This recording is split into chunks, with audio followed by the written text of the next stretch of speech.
Jada is back at it here to give everyone another UFC related video. In this video, I'm going to be ranking my top 10 current fighters. They could be fighters that are in the UFC. They could be fighters that maybe you're fighting for another promotion. But they have to be active fighters or people that are likely to have a fight scheduled soon. Retired fighters like Daniel Cormier and guys who appear to be retired like Brock Lesnar, they don't make the list. Brock Lesnar would make my all-time favorite top 10 fighters, but he's not going to make this list. So before I go into the top 10, there's a couple people I should say that should be honorable mentions. Starting off with Kamaru Usman. Now he's not necessarily top 15, but he's getting close. He's very impressive. He dominated Tyron Woodley. He dominated Jorge Masvidal the first time at least. We'll see what happens the second time. He did pretty good against Gilbert Burns. And Colby Covington was a war, but he came out on top in that fight. Maybe a little early stoppage by Mark Goddard, but doesn't matter. Kamaru Usman is proving that he is definitely somebody that can be considered a GOAT in the welterweight division. Yoel Romero. Now, Yoel Romero no longer fights for UFC. He's fighting for Bellator. He has a fight scheduled next month. I didn't like Yoel Romero at first. My first big memory of Yoel Romero is when he beat Chris Weidman and then walked around the ring, or walked around the cage, I should say. And it irritated me. But as fights went on, as the years went on, I started to like Yoel Romero and found him highly entertaining. So I have to at least give him an honorable mention. He'd probably certainly top 15. Joanna Jędrzejczyk. She's really good. She's really good with cardio, really good with striking. Her war against Zhang Weili was amazing, and that actually made her go way up on my list. Not quite top 10 yet, but certainly somebody I have to consider, if I have to consider somebody. Chris Weidman. Chris Weidman used to be on this list pretty high. 2, 3, 4, and I dropped him off the list, even though he did win his last fight, and he does have another fight scheduled with Uriah Hall coming up here soon. He's close. He's probably 11th or 12th. Just had to take him off the list for a short time period. And then my last couple honorable mentions, Donald Cowboy Cerrone. The man fights 4 to 6 times a year. He's awesome. He's great. He's a gamer. And, well, he hasn't fought recently. I think he fought last August or September. He hasn't won recently. Still like Cowboy. He's probably number 11. No, probably number 12. And then number 11, I think, would be the female GOAT. And that would be Amanda Nunes. I would have Amanda Nunes on this list, but she's not somebody that I buy a pay-per-view for typically. And I don't get super excited going into her fight. Now, the fight outcome might make me really excited, like when she knocked out Chris Cyborg, and I predicted it, by the way. That was crazy. And the head kick against Holly Holm, and just the sheer domination of Ronda Rousey. Amanda Nunes is definitely GOAT, and I don't know if she'll lose anytime soon. So let's start the actual top 10 off, and there'll be a couple surprises, and there'll be some people that you don't agree with. Make sure you leave your list in the comments section. You do top 5 or top 10, whatever suits you better, and smash that like button. Number 10 for me, one of my favorite welterweights of all time, probably my second favorite welterweight. That would be Carlos Condit. I really like Carlos Condit. Now, he hasn't been the greatest in the past 10 years, really. Well, we'll say 5 years. He did win his last 2 fights. He had a really good performance against Matt Brown, but that's Matt Brown. I don't know if he can necessarily go with some of the younger studs. It would be interesting to see him fight somebody like a Kamaru Usman. Well, no, not Kamaru Usman. Like a Israel Adesanya. Of course, they're different weight classes, but that would be a fun fight because Adesanya likes to strike. Carlos Condit likes to strike. They're high-volume strikers. That would be a great fight. Carlos Condit, go up and wait. But I still like Condit. He's still good. He's in danger of falling off the list, but he stepped it up a little bit lately. So I hope I don't know if he still has a fight on his contract or not, but let's hope he at least signs a very short contract to have a couple more fights, because if he keeps winning, keep giving him fights. Maybe he gets a title shot again. Who knows? Stranger things have happened. So that's why Carlos Condit comes in at number 10. Number 9, somebody that just announced that they were coming out of retirement and has a fight scheduled, I think in July, or is it June? It's one of the two. One of my favorite female fighters of all time, Misha Cupcake Tate. I really like Misha Tate. I think it was UFC 198 where Conor fought Diaz the first time. The co-main event was Holly Holm versus Misha Tate, and I didn't really like Holly Holm that much, and I was really rooting for Misha Tate. It was a very interesting fight because Holly Holm was dominating like 3 rounds of the fight, but the Tate won, I think, the 3rd round or the 2nd round, and then she got her in the 5th round with very little time left, got her back, got her in a choke, and choked her out, and Holly Holm passed out, and I was super, super pumped for that fight outcome. So, Misha Cupcake Tate, glad she's coming out of retirement, coming back to the UFC. That's why she makes my list at number 9. Number 8 is probably very surprising. Somebody who I shouldn't like, but I just find this guy super entertaining and super good, and that would be Colby Covington. As a big Jon Jones fan, I should hate Colby Covington, and as a person, he probably isn't the best, but there's no denying his skill in the octagon. You saw what he did against Kamaru Usman. Nobody else, at least from my recent memory, has done anything like that to Kamaru Usman. Although Gilbert Burns did hit him good, but I don't think he was in danger at all in that fight. Where Colby had him rocked a few times, and it was a very fun fight. One of my favorite fights of all time. And I just like, he dominated Robbie Lawler. He came in and dominated Tyron Woodley, who, well, he hasn't looked good. Although his last fight, Tyron Woodley brought it, but Vicente Luque just brought it a little bit more. So I had to put Colby Covington on the list because he sells the fights with his outside persona of the octagon, and he's number 8 on my list. Number 7, a guy that's usually in really exciting fights, and I really like this guy. He's a good person. Maybe not my favorite lightweight, but certainly somebody I have to consider, and that would be Dustin the Diamond Poirier. I don't know if many of you know this or not, but I'm not a huge Conor McGregor fan. Personally, I can't stand him. I think it's too much of a sideshow, but I like the fact that Poirier shut him up.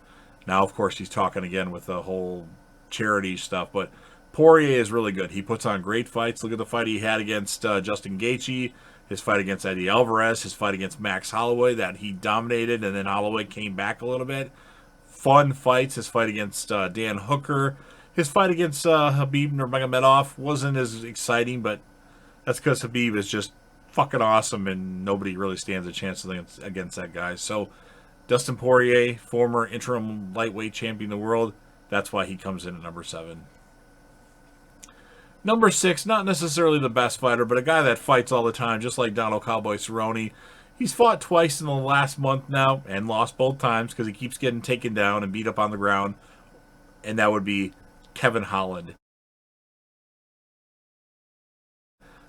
Kevin Holland is exciting still, and he's going to work on that wrestling. He's going to surprise you someday, but I do enjoy Kevin Holland, even if he's not doing the best currently. He's still fun to watch, and he fights all the time, and you got to give up to a guy that fights all the time, so that's why Kevin Holland comes in at number 6.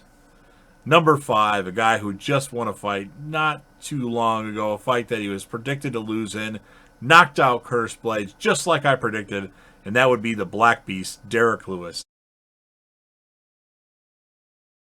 I like Derek Lewis. He's a humble guy, and he says whatever comes to his mind. He's a little hot after a fight. He just takes his shorts off and tells Joe Rogan, my balls was hot. Okay, that's not really talking about his octagon skill. He's worked on his game a little bit. He's trying to get in the best shape he can. He's smarter in the octagon than people give him credit for. He's doing calculated things. He plays possum sometimes. He pretends to be hurt and then bam, throws a quick punch. Now that hasn't worked yet, but he does things to try to gain an advantage. And I like Derek Lewis. Yeah, he's a fun guy to listen to, and that's why he comes in at number 5. Number 4, somebody that's relatively new to the list. Well, he is new to the list. A guy that used to fight in Bellator, and he came to the UFC, and I listened. He didn't fight right away. I heard him talk a lot. There was a lot of interviews with him, and a lot of like people asking about predictions. And I realized this guy's a really good talker. He's going to make a great play-by-play guy or commentator or whatever at someday. But that would be Michael Chandler. Then he fought and knocked out Dan Hooker, who I think is a little overrated. He's good, but I don't know if he's necessarily top 5. He's more like top 10 caliber talent. And it was just exciting, and I don't know, something about Michael Chandler just draws me to him. I think he's awesome. I hope he beats Oliveira for the title. Not sure if that's going to happen, but it should be a fun fight. Let's hope. But Michael Chandler, I see a bright future for him. Hopefully he's got some good years left in the tank, and he can win the UFC Lightweight Championship of the world. Number 3, a guy who was retired, but is coming out of retirement, and he's still relatively, well, for what his weight class is and how he looks, he should do just fine.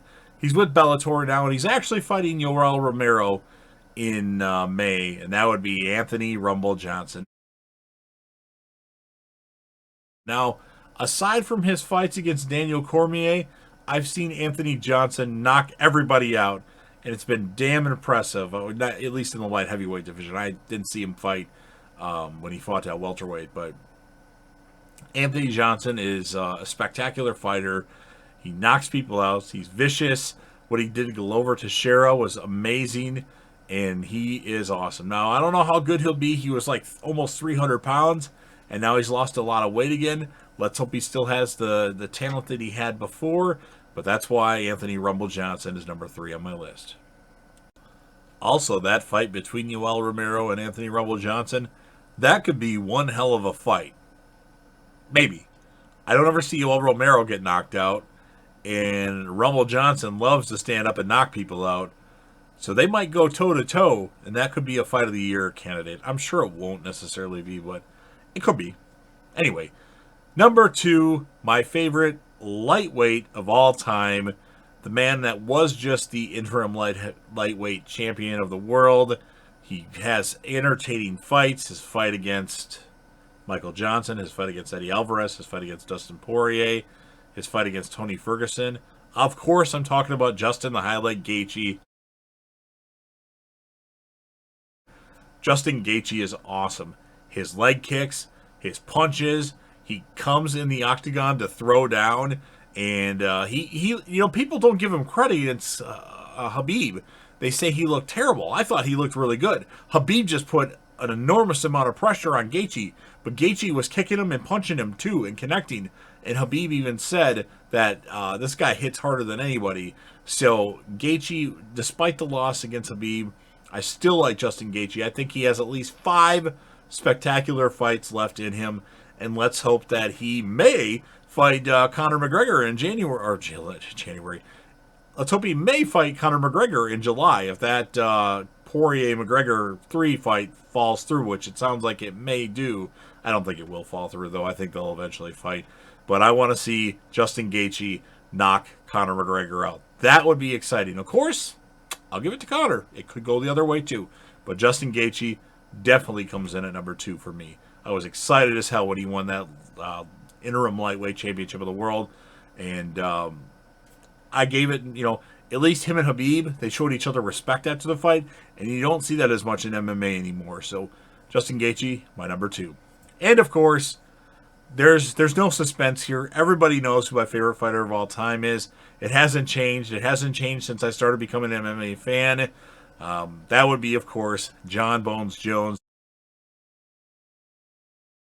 the former UFC light heavyweight champion of the world and soon to be UFC heavyweight champion. Whenever he gets a shot, whether he has to go through Francis Ngannou, Stipe Miocic, or Derek Lewis, Jon Jones will win that title and become a champ, and maybe he'll go back down in weight and take his light heavyweight title back from Jan Blachowicz or whomever holds that title. You know what? I actually think Glover Teixeira will beat Jan Blachowicz. Just a hunch. Glover Teixeira's look really good. Of course, the years keep going up, and he's not getting younger, but Blachowicz is kind of old, too. Not super old like Teixeira. So, Jones He's got some of my favorite fight outcomes of all time. The fight that he had UFC 214 against Daniel DC Cormier, the head kick that was later turned to a no contest. That was an awesome fight. Loved that. I think it was UFC 232 when he came back. They moved the card to California when it was supposed to be in Vegas, and he fought Alexander Gustafsson 2. I think that was 232. Great outcome of the fight. Jones looked great in that fight, and his initial fight against Gustafsson. And no, not a lot of people give him credit, but his fight with Dominic Reyes was actually really entertaining. Reyes looked really good for the first 2 to 3 rounds, and then Jones, looked good in the 4th and 5th round. The judges gave it to Jones. I don't know. It is what it is. Jones still won the fight, according to the judges. But Jon Jones will be heavyweight champion soon. And he's going to be my number 1. And I don't think anybody will ever top Jon Jones. So there you have it. There's my top 10 active fighter list. So you already know what to do. Well, first, smash that like button. Share the video with anybody that would be interested in doing a top 10 list. And then give me your top fighters lists active. I know there's people that I could have put on this list that I did.